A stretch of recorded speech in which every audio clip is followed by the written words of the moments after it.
Hey, True Believers. Chris Mack coming at you with Amazing X-Men number 3. This is part 25 of the Age of Apocalypse series that we are going through. And it's been a while since I've read this one, and it just reminded me how much I loved this issue. I remember I used to draw my own comic books as a kid. This was always one cover I'd always homage, where if I wanted to do like an up-close of someone knocked out, this was always the model that I went for because Andy Kubert. But yeah, I just love how Apocalypse is standing over him. Just a very well-perspected drawing there. I love this cover. And then right here, this tombstone is another memorable scene from this comic. I could never remember where it was, so I'm glad that I got to finally remember. You know, those little member berries, member, hit me. Now, of course, Xavier saying, any dream worth having is a dream worth fighting for. And so I like how we don't even see the character here off screen, but we see the cape flowing. We shared those words so long ago, my friend. I wonder how you'd feel now that this dream of yours, that man and mutant living together in harmony, can only be gained at so great a price. That is an awesome intro right there.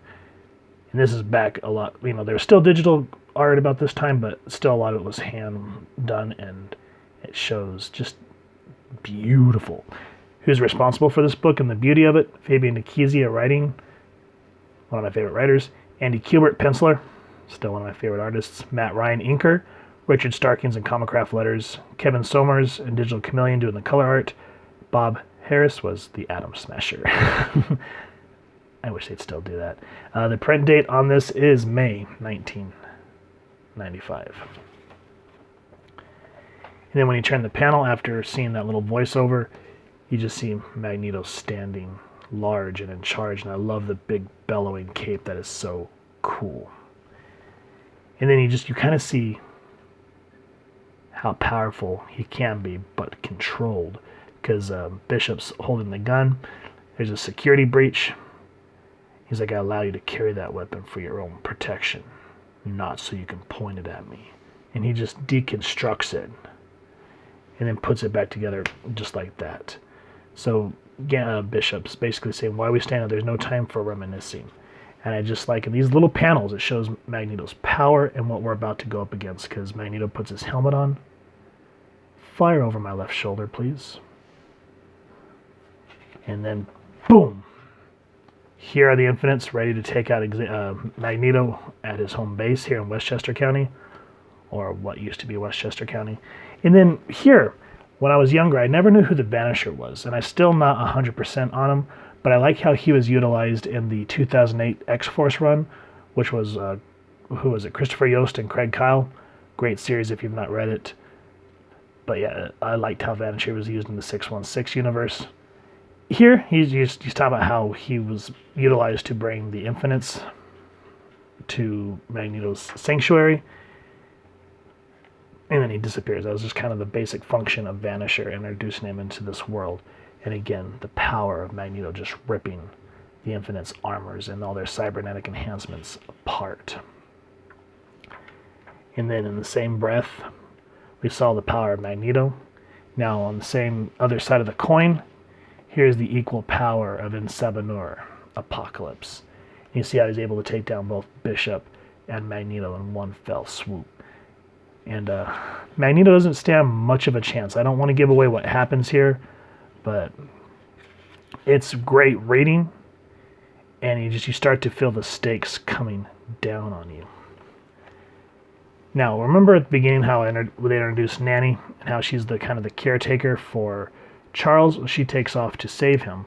Someone comes to try to collect the child, and Nanny just saying protecting Charles Lynch here is most obviously her primary directive, not putting him in harm's way. And I just like how it's just out of her all these guns and laser weapons, and you can see Nanny does not play around. Now, there is one thing I do want to spoil. I do want to go back for. I got excited about the Nanny panel, but I do want to go back to this panel here. Magneto is basically plotting kind of a kamikaze move. But Apocalypse, I keep getting the names mixed up. He's saying, do you have the courage, Magneto, to leave him and your son to fend for himself, to survive without you? I thought not. And that is why I shall always triumph over your kind. Because one life or a billion, it matters not to me. So you just kind of, you can just see the evilness of Apocalypse compared to how, when his son's name was dropped, how he hesitates from the moment of what he wanted to do. And it shows, good versus evil instead of everything always being muddled as it seems to be now. Dawn of X, just kidding. Now the X-Men return from what happened in the first 2 issues where they saved all the humans and they were able to evac to the Eurasian High Council.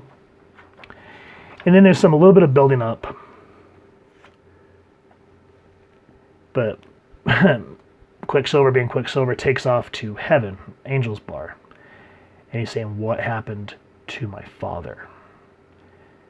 And so Angel concedes because he knows that things are starting to happen, as we saw in X Factor, where Factor X, where Karma was taken and tortured, and that's where they found out that Scarlet was a spy. If you're not sure what I'm talking about, check out the reviews that we're doing on Factor X that are part of the Age of Apocalypse. So Warren can kind of start to see the writing on the wall.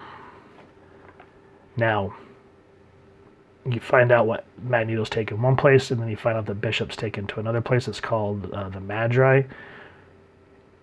And just this cultish cover is eerie. The way everyone's just very mind-warped about it, and how Bishop's in so much pain, and how the Shadow King here is utilized to read Bishop's mind to see if he's crazy or not. And there's a moment with Abyss that's really interesting to talk about how right now how Magneto has a leg up over Apocalypse's regime. So I don't want to spoil that, but I love this panel of how we see Bishop down here in pain, his memories, and then the Shadow King just overbearing and just very creepy looking. So yeah, Amazing X-Men number 3. An absolutely amazing book to read. Haha, pun intended. Yeah. Amazing X-Men, like I remember when I was a kid, I liked Astonishing better because, I had Wild Child, Sunfire. But now that I'm older and I go back and read this, and because I've read more of Nikisia's work over the years, I absolutely love what he's doing in this series. Now, if you've enjoyed this book, please first and foremost support your local comic shop and see if you can pick up a copy of this series or the entire thing. They do now, I think, have the Age of Apocalypse in 2 omnibus sets, so if you can't get the singles, that may be a route to go. But either way, it's definitely something reading if you're a huge X-Men fan. If you've enjoyed this review, we really would appreciate it if you take a moment to hit like, share, and subscribe. Helps the club channel more than you could possibly know, especially during these crazy times where we really can't get out.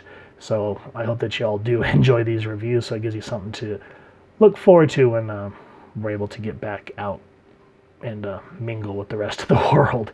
And if you won't mind hitting that fancy little X bell next to subscribe, that way as we continue to upload content, you guys can come to the channel. And we love yakking with y'all and hearing your thoughts down in the comments below or on our social media pages, which I'll make sure to leave the links down in the description below. So with all that said, I hope y'all continue to have an absolutely amazing day reading, and happy hunting, true believers.